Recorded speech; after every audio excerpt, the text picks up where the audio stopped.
రక్తం కారుతూ ఉన్న ఎర్రటి నాలుక, ఒక చేతిలో త్రిశూలం, మరో చేతిలో రాక్షసుడి తలతో చూడగానే భయం కలిగించే రూపం కాళికాదేవి సొంతం. ఆ శివభగవానుడే ఆమె కాళ్ళ కింద ఉండడం మనం చూసే ఉంటాం.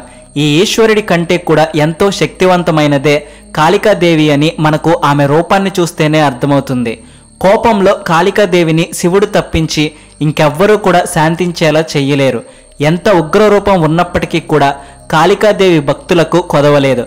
భక్తుల మీద ఆమె అపారమైన ప్రేమను కురిపిస్తూ ఉంటారు. అసలు కాళికాదేవి జన్మ వృత్తాంతం ఏంటి, ఆమె రూపం ఎందుకిలా ఉంటుంది అనేది ఈ వీడియోలో తెలుసుకుందాం.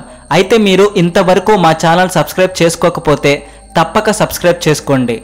చెడు మీద మంచితనం విజయం సాధించడానికి ప్రతీకగా కాళికాదేవిని చెప్పుకుంటూ ఉంటారు. శక్తికి, సృజనాత్మకతకు మారుపేరు కాళికాదేవి.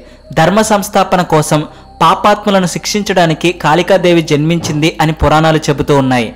మహాకాళి గురించి ఎన్నో కథలు ప్రాచుర్యంలో ఉన్నాయి. కానీ ఈరోజు మేము మీకు రెండు ముఖ్యమైన కథల గురించి చెప్పబోతున్నాము. పూర్వం దారకుడు అనే ఒక రాక్షసుడు ఉండేవాడు. అతను బ్రహ్మదేవుడి కోసం తపస్సు చేసి బ్రహ్మదేవుడి అనుగ్రహాన్ని పొందుకున్నాడు.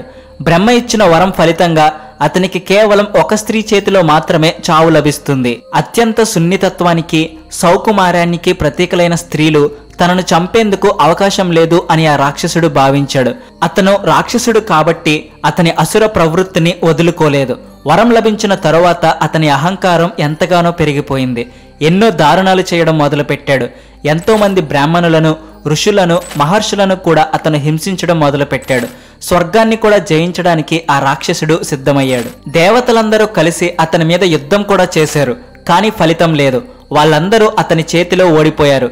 కేవలం ఒక మహిళ మాత్రమే ఈ దారుక రాక్షసుడిని చంపగలదు అని బ్రహ్మదేవుడు దేవతలందరికీ చెప్పాడు. అప్పుడు దేవతలందరూ కలిసి శివుడి దగ్గరకు వెళ్లారు. వాళ్ళందరూ ఆయనను ఆ రాక్షసుడి బారి నుండి తమను రక్షించమని వేడుకున్నారు. మానవ కళ్యాణం కోసం ఆ పరమేశ్వరుడు తన పార్వతీదేవి వైపు చూశారు. ఆ రాక్షసుడి బారి నుండి అందరినీ రక్షించమని పార్వతీమాతను పరమేశ్వరుడు అడిగారు.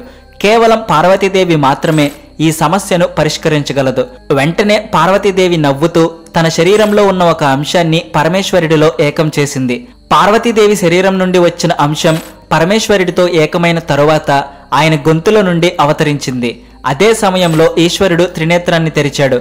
అప్పుడే కాళికాదేవి జన్మించింది. నల్లటి రూపం కలిగిన కాళికాదేవి చూడడానికి అత్యంత భయానకంగా కనిపిస్తూ ఉంటుంది.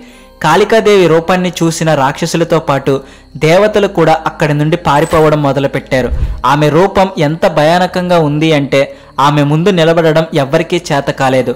ఇలా కాళికాదేవి ఎంతో మంది రాక్షసులను సంహరించింది. మహిషాసుర, ధూమ్రవిలోం శంభు, నిశంభు వంటి ఎంతో మంది రాక్షసులను దేవి చంపేసింది. వీళ్ళందరికంటే కూడా అత్యంత బలాన్ని కలిగిన రాక్షసుడు రక్తబీజుడు.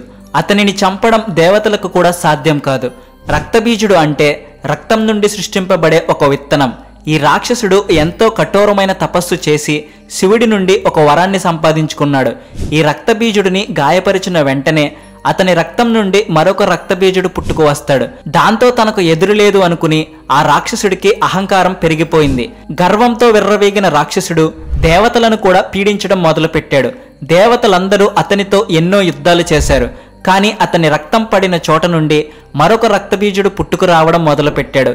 ఇలా అతనికి మరణం అనేదే లేకుండా పోయింది. రక్తబీజుడిని ఓడించేందుకు దేవతలకు ఎలాంటి మార్గం లేదు. దేవతలందరూ దుర్గాదేవి దగ్గరకు వెళ్లి రక్తబీజుడిని సంహరించమని అడిగారు. వెంటనే దుర్గాదేవి కాళికా అవతారాన్ని ధరించి ఆ రాక్షసుడిని చంపేసింది. ఆ రాక్షసుడిని కాళికాదేవి చంపిన విధానం కూడా చాలా గమ్మత్తుగా ఉంటుంది. ఆ రాక్షసుడి మీద కాళికాదేవి దాడి చేసిన వెంటనే అతని రక్తం కారడం మొదలైంది. దాంతో కాళికాదేవి తన నాలుకని పొడవుగా చాచి అతని రక్తాన్ని కింద పడకుండా తన నాలిక మీదకు తీసుకుంది. ఈ విధంగా కాళికాదేవి రక్తబీజుడిని తెలివిగా చంపేసింది.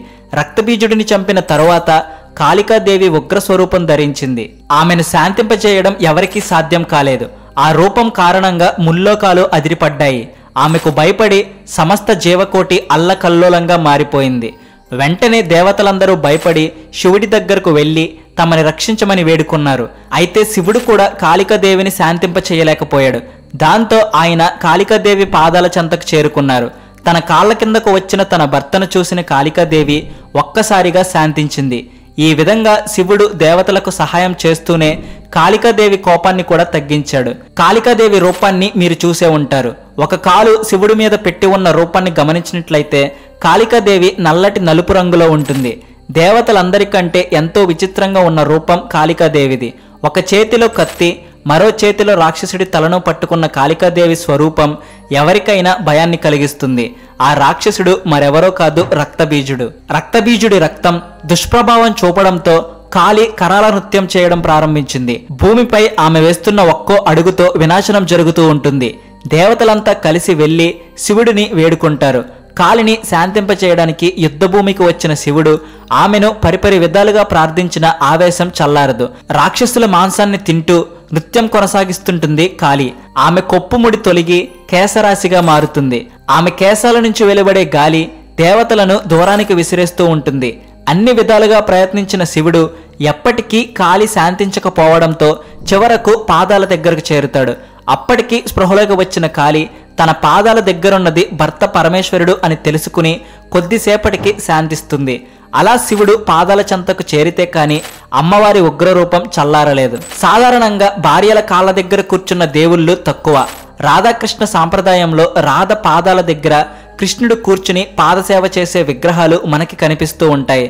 సత్యభామ అలంకరణ కోసం కూడా శ్రీకృష్ణుడు కాళ్ళ దగ్గర కూర్చుంటాడు. అలాంటిదే కాళికాదేవి శివుడి రూపం. కాళికాదేవి కాళ్ళ కింద శివుడు పడుకుని ఉంటాడు. కాళికాదేవి రూపం గురించి మనం చర్చించుకున్నట్లయితే ఆమె మెడలో 50 కపాలాల దండ ఉంటుంది. చేతితో తయారు చేసిన వస్త్రాన్ని ధరించిన కాళికాదేవి నాలుకను బయటపెట్టిన రూపమే మనకు కనిపిస్తూ ఉంటుంది. ఆమె కళ్ళు కోపంతో ఎర్రగా ఉంటాయి.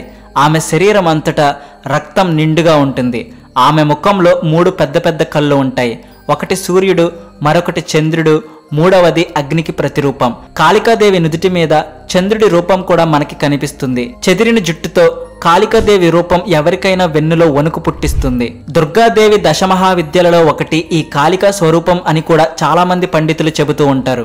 ఎవరైతే రాక్షస స్వభావాన్ని కలిగి దయాదాక్షిణ్యాలు మర్చిపోతారో అటువంటి వారిని సంహరించడానికి కాళికా రూపంలో దుర్గాదేవి జన్మించింది. చెడు మీద మంచి చేసే యుద్ధమే కాళికా రూపం. మంచి వాళ్లకు శుభ ఫలితాలను, చెడ్డవాళ్లకు దుష్ఫలితాలను అందిస్తుంది. కాళికా దేవతను మృత్యుదేవత అని కూడా పిలుస్తారు.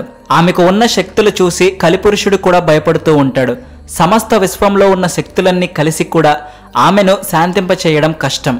కాళికాదేవిని ఎక్కువగా బెంగాల్లో, అస్సాంలో పూజిస్తూ ఉంటారు. కాళికాదేవి సేవలో ఎన్నో ఆలయాలు కూడా ఉన్నాయి. ఉజ్జయిని మహాకాళి దేవాలయం, కోల్కతాలోని కాళికాదేవి దేవాలయం, దక్షిణేశ్వర్ కాళికాదేవి ఆలయం, కోల్కతాలోని కాళీఘాట్ వంటి దేవాలయాలలో మనకి కాళికామాత అనుగ్రహిస్తూ ఉంది. మీకు కాళికాదేవి అంటే ఎంత భక్తి ఉందో కింద కామెంట్స్ రూపంలో తెలియచేయండి. అలాగే వీడియో లైక్ చేసి షేర్ చేయండి. ఛానల్కి మాత్రం సబ్స్క్రైబ్ చేసుకోవడం మర్చిపోకండి. Thanks for watching.